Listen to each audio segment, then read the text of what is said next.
Welcome to the ThriveHer podcast, where we empower women to take control of their unique health conditions and wellness journey during perimenopause and beyond. Our goal is to help you dream big and reach your fullest potential in every part of your life. Each week, the podcast dives into expert insights, natural solutions, and inspiring stories to support you on your journey. And now, here's your host, your no-nonsense naturopath, Rochelle Waite. I want to start today with something a patient said to me recently. She sat down, looked at me and said, "I think I'm just falling apart."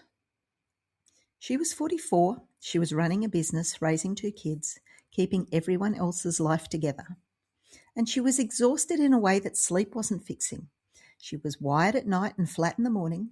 She'd get to 3 p.m. and hit a wall so hard she could barely string a sentence together. Her moods were unpredictable. Her motivation had disappeared, and her GP had run bloods and told her that everything was fine and suggested she might try to manage her stress better. She wasn't falling apart. Her body had been running on empty for years, and no one had told her that was a clinical picture, not a character flaw. So if any part of that story sounded familiar, if you've been sitting there with the same quiet suspicion that something isn't quite right, but nobody has been able to tell you what, this episode's for you. Today, I want to give you a clinical framework that most women never get. The difference between being stressed and being physiologically depleted, because they're not the same thing. And treating them like they are is exactly why so many capable women stay stuck. We use the word stress like it explains everything. Tired, stressed. Anxious, stressed. Can't sleep, stressed. Gaining weight, you must be stressed. And while stress is involved, that word has been so overused, it has stopped meaning anything clinically useful. So let me give you the distinction that actually matters. Being stressed is an acute state. Something happens, a deadline, a conflict, a difficult conversation. Your body mounts a stress response. And when that threat passes, you recover. Cortisol spikes, then comes back down. That is the system working as it should. Physiological depletion is something completely different. It's what happens after years of that system being activated without adequate recovery. The HPA axis, your hypothalamic pituitary adrenal axis, the command center of your stress response, has been running at high output for so long that it starts to lose its rhythm. The signaling becomes dysregulated. Cortisol patterns that should be predictable and rhythmic become erratic, and you stop recovering between demands the way you used to. Now, here is where perimenopause makes everything so much harder to navigate. For most of your adult life, estrogen has been quietly buffering your stress response. It modulates cortisol. It supports serotonin. It helps your nervous system come back down after activation. You probably never even noticed it doing that because it was working. As estrogen begins to decline in perimenopause, that buffer goes with it. The stress load hasn't necessarily increased, but your capacity to absorb it has reduced. So things that you managed without much effort before, a hard week, disrupted sleep, even a difficult conversation, now land completely differently. They cost more and they take longer to recover from. This is not you becoming less resilient. This is your physiology operating with less hormonal support than it's ever had. Those are completely different things and they require a completely different response. Let me describe the clinical picture, and I want you to pay attention to the pattern, not just the individual symptoms, because that is where the diagnosis lives. You wake up tired even after a full night's sleep. Not groggy, tired. Like the sleep ran, but it didn't restore anything. You need coffee before you can be a functional human. You're flat again by early afternoon, and then somewhere around 9 or 10, You get a second wind that makes no physiological sense given how exhausted you've been all day. You lie there wired, mind running, body done, and you can't bridge the gap between the two. Now, here's what this pattern is telling you. Your cortisol curve has inverted. Cortisol should peak in the morning. That's when you get out of bed with some degree of willingness, hopefully, and taper through the day so that by evening your nervous system can actually downregulate. When the HPA axis is depleted, that curve flattens, shifts, or flips entirely. The morning output isn't there, the evening output is. And no amount of magnesium or chamomile tea fixes a dysregulated cortisol curve. That's a physiology problem, not a supplement problem. Now, the other thing I see consistently, and this is the one that tends to blindside women, is the shrinking buffer. Your tolerance for things that used to be manageable just disappears. One glass of wine and you feel it for 2 days. A late night that wipes you out for a whole week. A stressful conversation at 4 p.m. and you still can't sleep at 2 a.m. You're not becoming fragile. Your system has lost its recovery capacity. And there's a difference. And knowing the difference matters because one of those things is a personal failing and the other one of those things is a physiological state that has a clinical solution.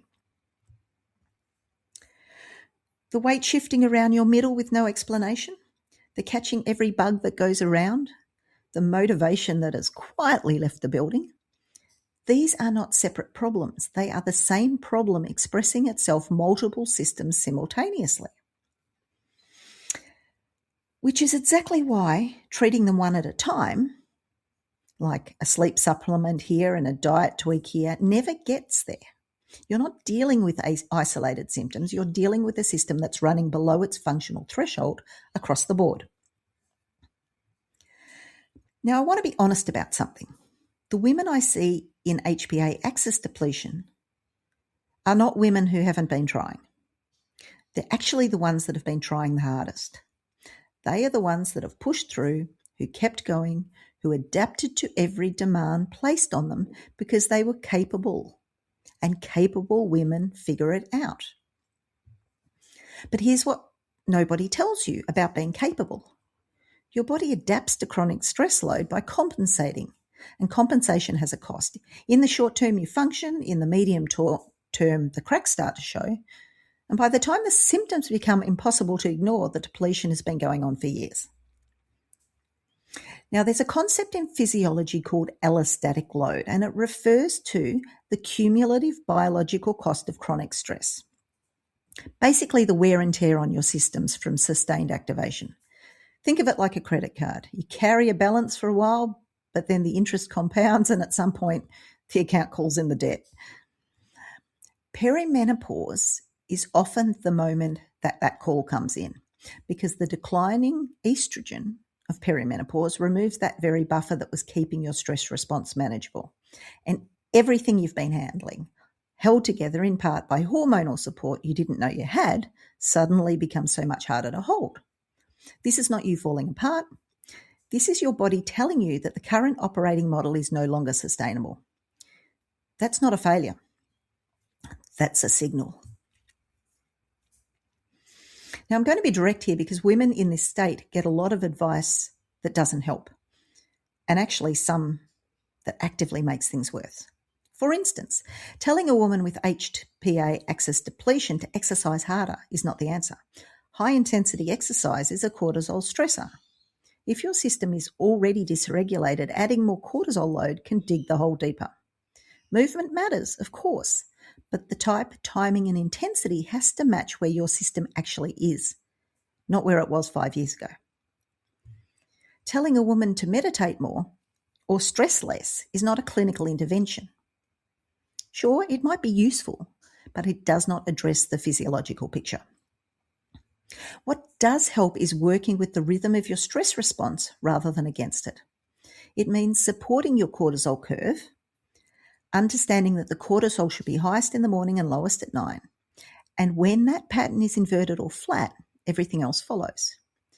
It means prioritizing sleep architecture over sleep duration. The quality of your sleep stages matter more than the hours on the clock.